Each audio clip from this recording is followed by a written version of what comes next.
They always say don't judge a book by its cover, but we always do. So in this video, I'm going to show you how I created this low content book, the design techniques that I've implemented, and the things that I know that are going to be really helpful for you to be able to create the book yourself or get it outsourced so you can have a book cover that pops and that customers love and will purchase.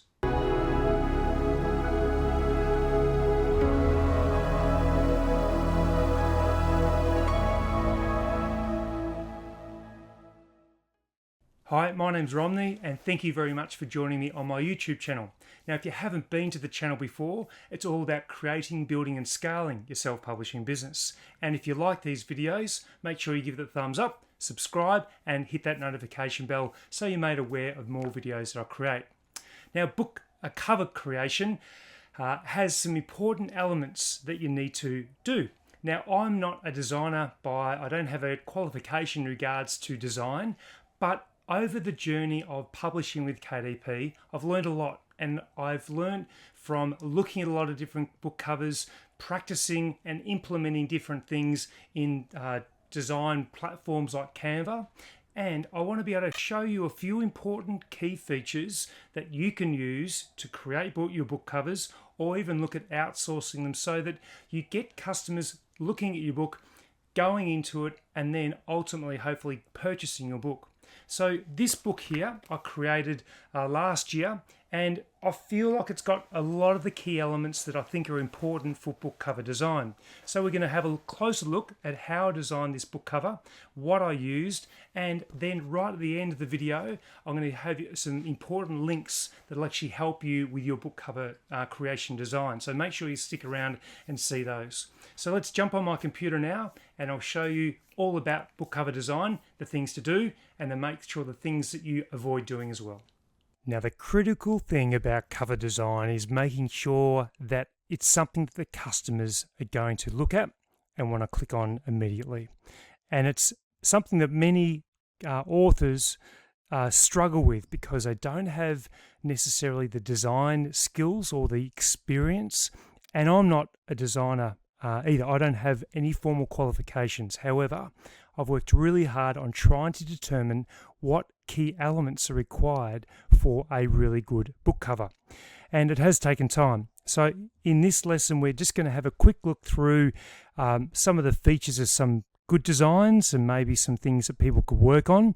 And then I'm going to identify 4 key features which you really need to identify and implement in your book cover design.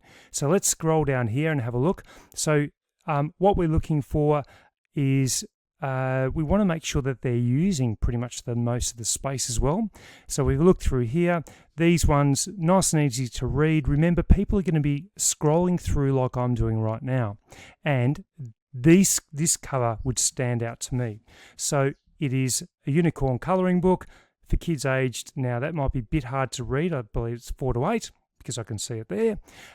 But the cover really stands out because of those colors that they're using. So this is the speed that most customers will look through, and they'll look at the cover design. They might have a quick look at the customer reviews as well, or it may be just a design, they click on it and then they review or have a look at the different reviews are on there. So this is the speed that the customers will go through, and a book cover like that will stand out as well. So let's now go and have a look at what those 4 key features are as part of a great book cover design, and what things people do incorrectly that could cause a cover failure. So let's have a look at what design elements make part of a great cover. So let's have a little bit of a look. So what are they that are really important to us? Number 1, the graphics. The graphics that you use need to be appropriate to the audience that you're marketing your book to. So if it's, for example, toddlers, they need to be pictures or illustrations that are really going to stand out for toddlers. The font type you use. There's no point using small font type or font type that customers can't read from that thumbnail that they're scrolling through, so it needs to be quite bold for them to see. The title needs to stand out, and you need to be able to have it so that people or customers know what the book's about. And number 4 is effective use of the space. And what we're given is actually quite small, particularly if it's a little thumbnail. So use that space effectively. Now what we're now going to do is go to a cover that I designed on Canva, and we're going to see if I have been able to address those key design features. So I designed this on Canva Pro, and now you can get the free version and you can use that, or you can use a pro version that I've subscribed to, and I've subscribed to it because it's important to me and part of my scaling my business. I'm not going to scrimp on a subscription to a software that I know makes me thousands of dollars a month by having something like that.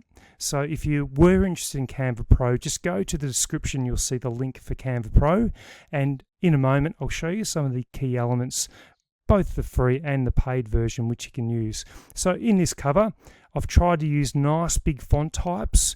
I've tried to use elements and graphics which are child friendly.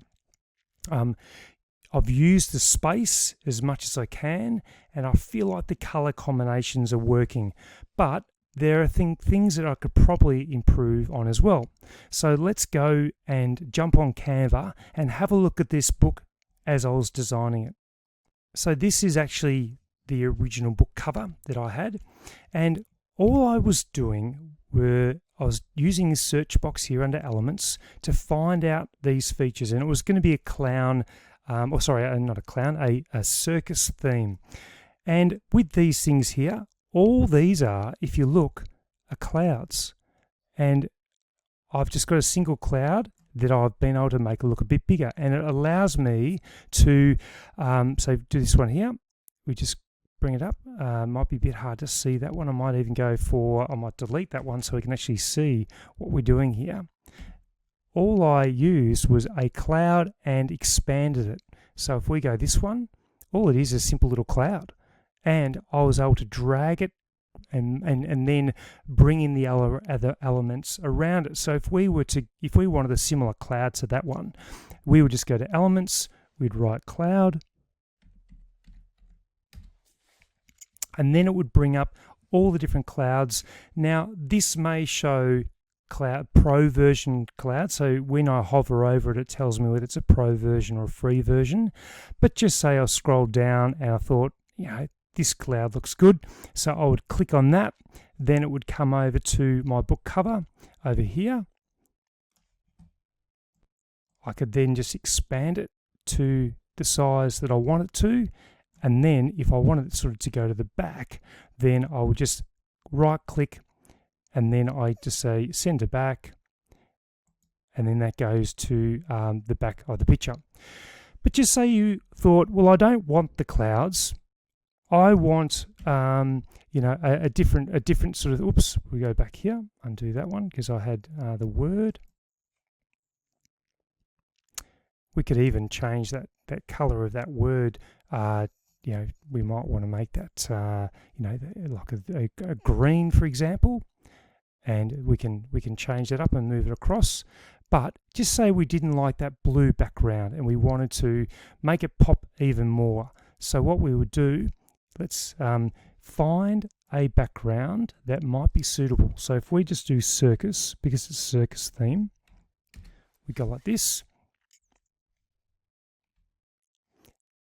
It'll come up with a whole heap of different graphics that we want. And again, there's our little clown there, but we want a background. That could be all right. It might be a bit dull. It's almost looks like a popcorn box, which is circus theme. This one looks pretty good. So what we do, we just click on that there. That will then come across, right click, we then replace the background, and then it comes up like this. And that might make it stand out even more. And there might be elements that I can sort of remove now. But if we wanted any of these sort of pictures, there's the guy just there. So you just click on it and it comes across, and then we can move that ringmaster. We can make him bigger, make him smaller, whatever you want to do. But most importantly is if you change your colors, you need to ensure that the colors are going to stand out for what you're using. So for example, if we made that color, that's not going to work there. If we went to like a pink, then that would stand out more, and that would need to be changed as well, just so that the color combinations are actually working. And you might want to get rid of some of these as well. But some of the words could be changed as well. So if we wanted to change, so we go shadow, see there's a red shadow there, we would go to black, we would increase the transparency, and now it really stands out. And you can move it around on the page as well.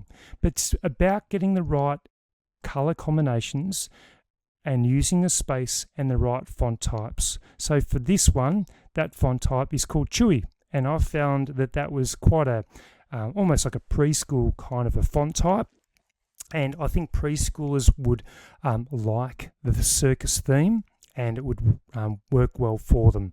So these are the elements that I've tried to bring together to make it nice and clear. Now, the thing that I could probably improve on would be this one just here. I probably, in hindsight, could make that much clearer.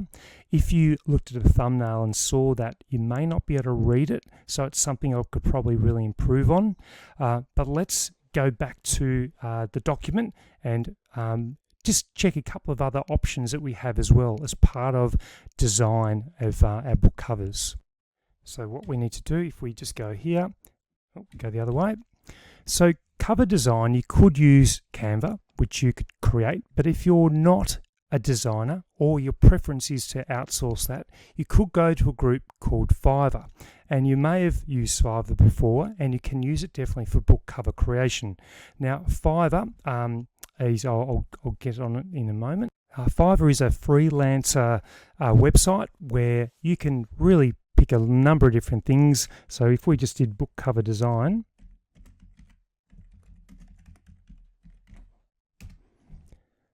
and we do our search, then it comes up with a number of different options you can choose. So you can choose on your budget, you can choose on the category, the relevance. So if we were to scroll down here and have a look at different options to look at, what I'd be looking for is something that might stand out for you.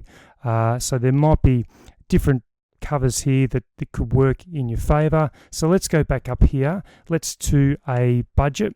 We're going to do a budget of $10 to say $25.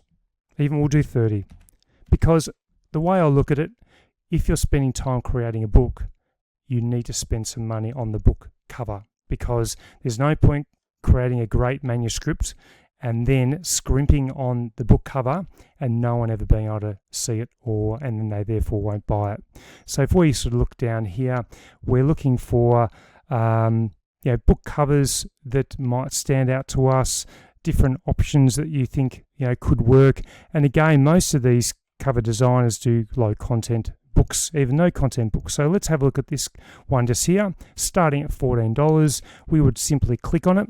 And again, the link for Fiverr is in the description. So if you felt that you wanted to outsource your book cover creation, then definitely try a book cover creating software or a platform like Fiverr, because it might really help you out. So having a look at here, you look at the different cover creations that the author's done. They've done crossword puzzles. They've done looks like a colouring book as well. So if we click on this next one as well, we can see what else they've done. You can see, there's a whole different, they've even done Halloween themes as well, colouring activity books. So it seems to be, we'll go back. That one looks really good as well. That's a practice cursive handwriting workbook. So these are the things that you can have a look at as well. And what you could do is just pick the different packages. So you get 3 cover designs and a source file. This one would just be 1 cover design, or premium 6 cover designs for $85. I've found it to be really, really good. I used them quite, even up to 3 months ago. I used one for a book that I created just because I didn't have the expertise in the kind of book I was creating, and it came up really, really well. So they're the things that you need to consider. Remember, let's go back a couple of steps and think about the key elements just to finish with that we want to highlight as part of book cover creation. graphics. Make sure you got appropriate and suitable graphics for your audience. The font type. Make sure the font type is suitable, again, for the color combinations you're using, the size of your book, and making sure that customers can read it. The title needs to be big enough. Again, if you've got a little thumbnail that customers are scrolling through, they need to be able to read that. And then finally, effective use of space. Are you using all your space on your book cover and not just honing in on one small area? So make sure you do that. So I hope these tips have really helped you in regards to book cover creation, and work really hard at mastering book cover creation. And if you're not into it, outsource it to a group like Fiverr, and I've got the links below for both Canva Pro and also for Fiverr as well, if that was what you wanted to do. But most people fail in book cover creation because they don't follow these key elements and these key 4 key reasons or settings for setting up the right book cover for your market. So I really hope that that's helped. So I hope you liked that video about book creation and the different techniques that I use as part of my book creation strategy. So remember, if you like my videos, to subscribe, to hit that notification bell and give them a thumbs up. And then you can actually see my back catalogue of videos as well. And also remember to visit my Gumroad shop, where I've got different things that you can download, and there's some free tools on Gumroad as well that you can download for free. So until my next video, look forward to seeing you then.